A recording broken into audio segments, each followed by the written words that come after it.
I don't want to change what you do today. I want to change the way you think. Everybody's got a dream. Everybody's got a goal. What's the plan? And your plan has got to have something I call the C5 complex. Your plan has got to be clear, concise, compelling, consistent, and committed. You've got to have a plan. And when you're trying to do something that you're truly passionate about, there is no plan B. You know who has a plan B? Motherfuckers that lose.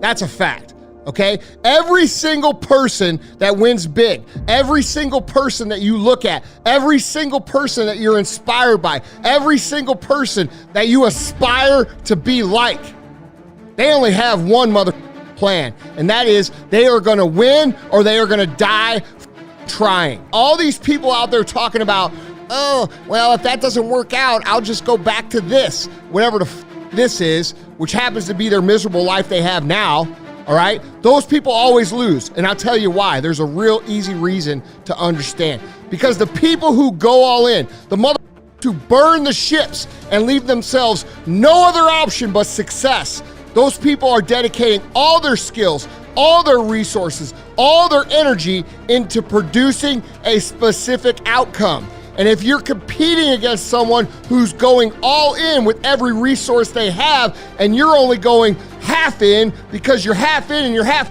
out, guess what?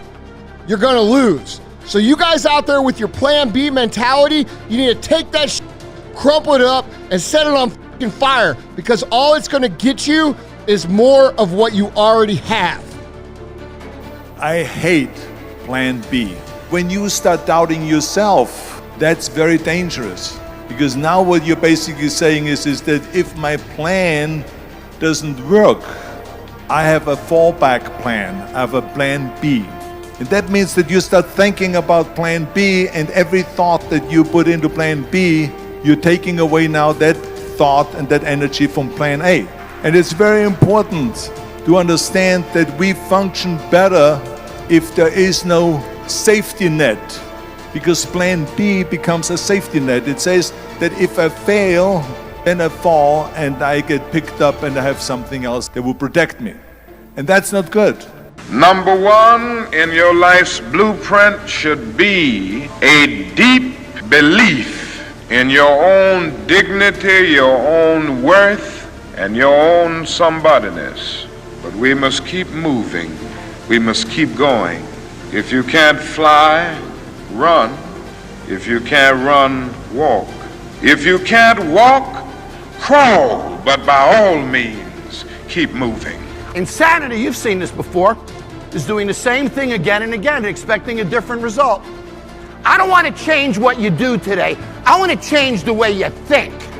If you wake up tomorrow morning and blame your failure on someone or something else, you have no reason to change, do you? If you do tomorrow what you did today, you will get tomorrow what you got today. That is the definition of not growing. If you do tomorrow what you did today, you didn't grow, did you? Then you get tomorrow what you got today. You didn't grow, did you? The first step before anybody else in the world believes it is you have to believe it. There's no reason to have a plan B because it distracts from plan A. Stop telling your visions to other people, because they're not going to see it. Why you think you keep imagining opening a business? Why do you keep imagining buying a house? Why do you keep imagining driving a really nice car? Why do you keep imagining getting rich one day? Why do you keep imagining that? Because God is talking to you. He's showing you something that he has for you.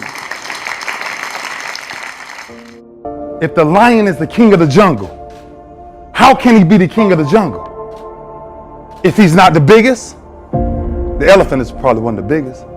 He can't be the fastest because that's a cheetah. He can't be the smartest. So he's not the biggest, the fastest, or the smartest. So how does a lion become the king of the jungle?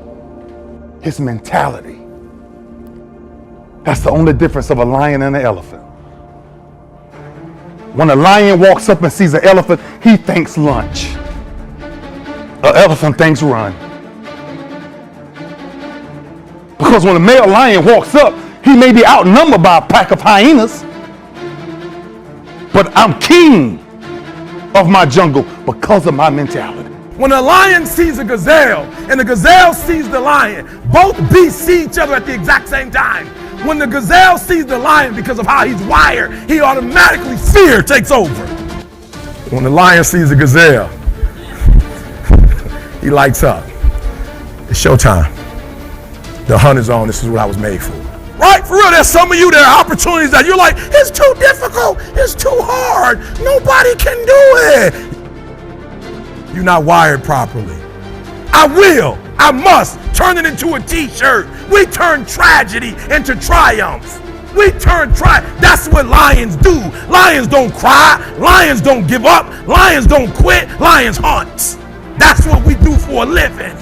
And if you are a true lion, it does not make a difference what the circumstances is. So what? We're in a recession. We made more money in a recession than we've ever made before. As a matter of fact, it was the recession that birthed us. Everybody wants to be a beast until it's time to do what real beasts do. Everybody gets excited. Like for real, you walk out of here pumped up, fired up, you get some new information, you're ready. Everybody wants to be a beast until it's time to do what beasts do. And what you have to understand is you can't just say you want it. You can't watch the video and say, I want it as bad as I want to breathe. It's cute to say it. But when it's showtime, when the sun comes up, you've got all the books, you've got all the tapes, you've got all the access. Now it's time to hunt. And what separates you from everybody else is that when it's time to hunt, you're ready to hunt. What's gonna separate you is when it's beast time, when it's war time, you gotta get up and make it happen.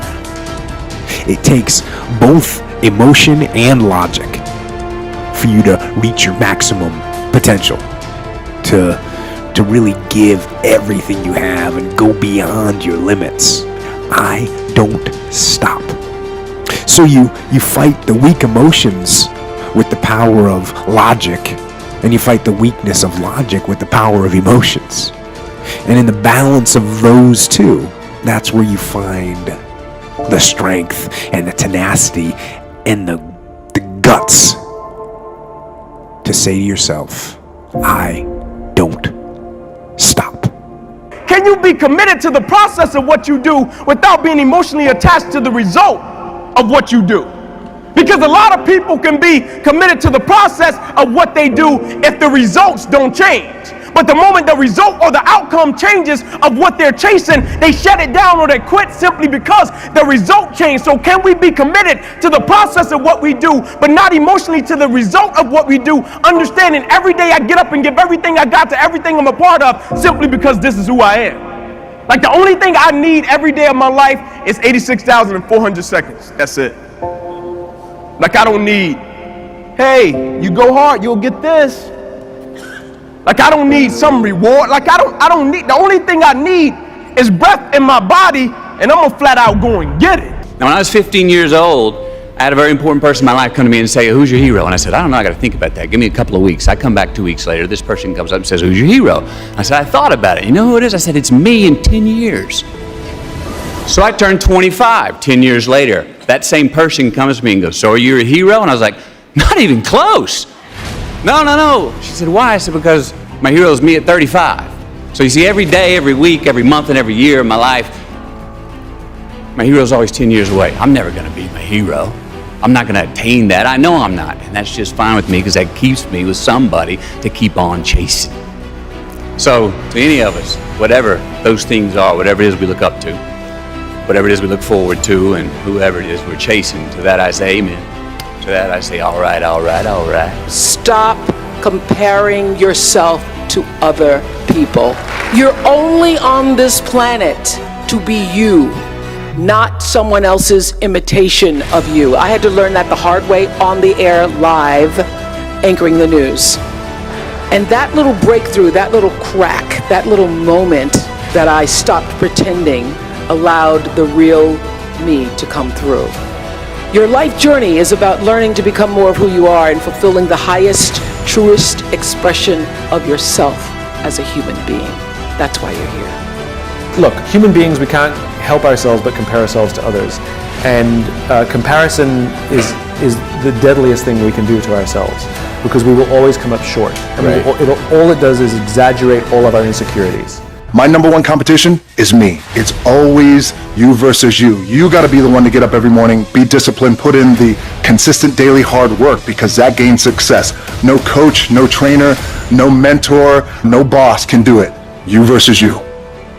It's been said that the greatest disease affecting humanity is that feeling of I am not enough. The feeling of I am not enough can only exist by comparing yourself to another and living your life by expectations that aren't your own. Compare yourself to who you were yesterday, not to who someone else is today. Yeah, well, you got to improve, right? Obviously, I'm not perfect, but I'm slightly less terrible than I was yesterday. Man, you keep that up for 5 years, and you're wherever you should be. That isn't where someone else should be, right? Because you really are an individual. Figure out who you are. Don't apologize for who you are, and then become even greater than you naturally are at what you are. Well, the first thing I think you need to understand is that these people that you're comparing yourself to, you don't really know very well. What that means is that you see their shiny outside, but you don't see the reality of their life. You know, you can't tell, and people have hard lives, and even people who are comparatively fortunate have hard lives. And the ideal that you're observing that makes you jealous and resentful is in large part an illusion that's created by your own mind. No matter how bad it is going to be, when there is a challenge, and by a challenge I mean anything in life, any challenge, anything that you're facing, the only way to overcome the challenges that you face is to start walking. Take that step every day, no matter what you are facing. Get up and start walking. It's time to stay focused. It's time to decide clubs, partying, trying to fit in and socialize, rub elbows with everybody so people can stop calling you weird. There will be plenty of opportunities to get discouraged, to lose your passion, and think that it's not meant to be. But if you're going to reach your destiny, you have to have a made-up mind. Why are you not clubbing? Like every time I text you and invite you to go do something fun and cool, you always studying. Because I'm trying to get it. He said, when you want to succeed as bad as you want to breathe, then you'll be successful.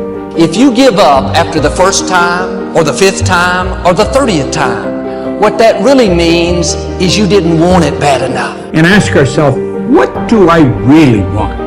And write it down. Writing causes thinking. Thinking creates an image. And you get these images going, you're building a vision in your mind. It's such a simple, basic concept. It's the guy who is willing to hustle the most is going to be the guy that just gets that loose ball. It's grind season, homie. It's not about today. It's about the future. You do the work now. Do the work now, and all of the that you could ever want to do for your family, your kids, your loved ones, it's all going to be on a whole nother stratosphere. It's time to stay focused, man. You gotta put more energy and you gotta put more effort in your stuff than anybody. So you getting up at 4 and it ain't working. Get up at 3:30. So you read the book once and then you didn't get it. Read it twice. Read it 3 times. Only thing you trying to do is get some air. You don't care about no basketball game. You don't care what's on TV. You don't care about nobody calling you. You don't care about a party. The only thing you care about when you're trying to breathe is to get some fresh air. That's it. And when you get to the point where all you want to do is be successful as bad as you want to breathe, then you'll be successful. And I'm here to tell you, number one, that most of you say you want to be successful, but you don't want it bad. You just kind of want it. You don't want it badder than you want to party. You don't want it as much as you want to be cool. Most of you don't want success as much as you want to sleep. Some of you love sleep more than you love success. And I'm here to tell you today, if you're going to be successful, you've got to be willing to give up sleep. The body has limitations. The mind does not. We focus so much on what goes on from the neck down that we forget it all starts from here. Everything starts from there. If you're not mentally ready you're never really physically prepared. And that's where the preparation starts. The only place that fear can exist is in our thoughts of the future. It is a product of our imagination, causing us to fear things that do not at present and may not ever exist. That is near insanity, Qatar. Now, do not misunderstand me. Danger is very real, but fear is a choice. You can either live your dreams or live your fears. And I think the majority of people actually are not living their dreams, but are living their fears. So I want to ask you a question. What are your fears? What are you afraid of? What are you scared of? Because we all have fears, don't we? We all have something that's blocking us, that's holding us back. And as we begin to look at life, what we realize is that the reason that most people are not living out their true potential, are not doing all of the things that they would really like to do, is because of fear. Some people call fear false evidence or expectations appearing real. What are the things that you fear that's been keeping you from living your dream?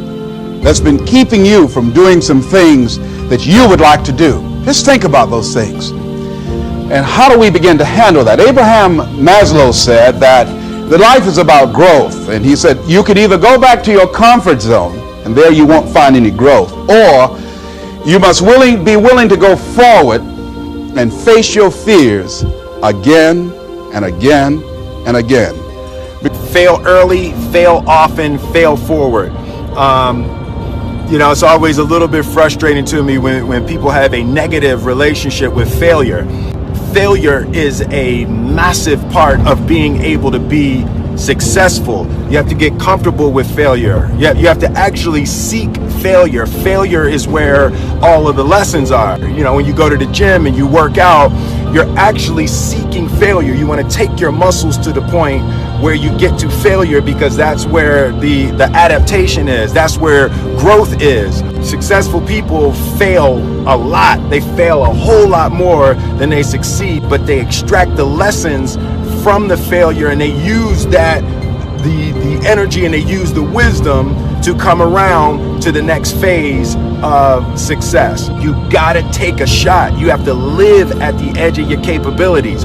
You gotta live where you're almost certain you're gonna fail. That's the reason for practice. Practice is controlled failure. You're getting to your limit, getting to your limit, getting to your limit. You can't lift that, you can't do that, until you get to the point that all of a sudden your body makes the adjustment, and then you can do it. Failure actually helps you to recognize the areas where you need to evolve. So fail early, fail often, fail forward.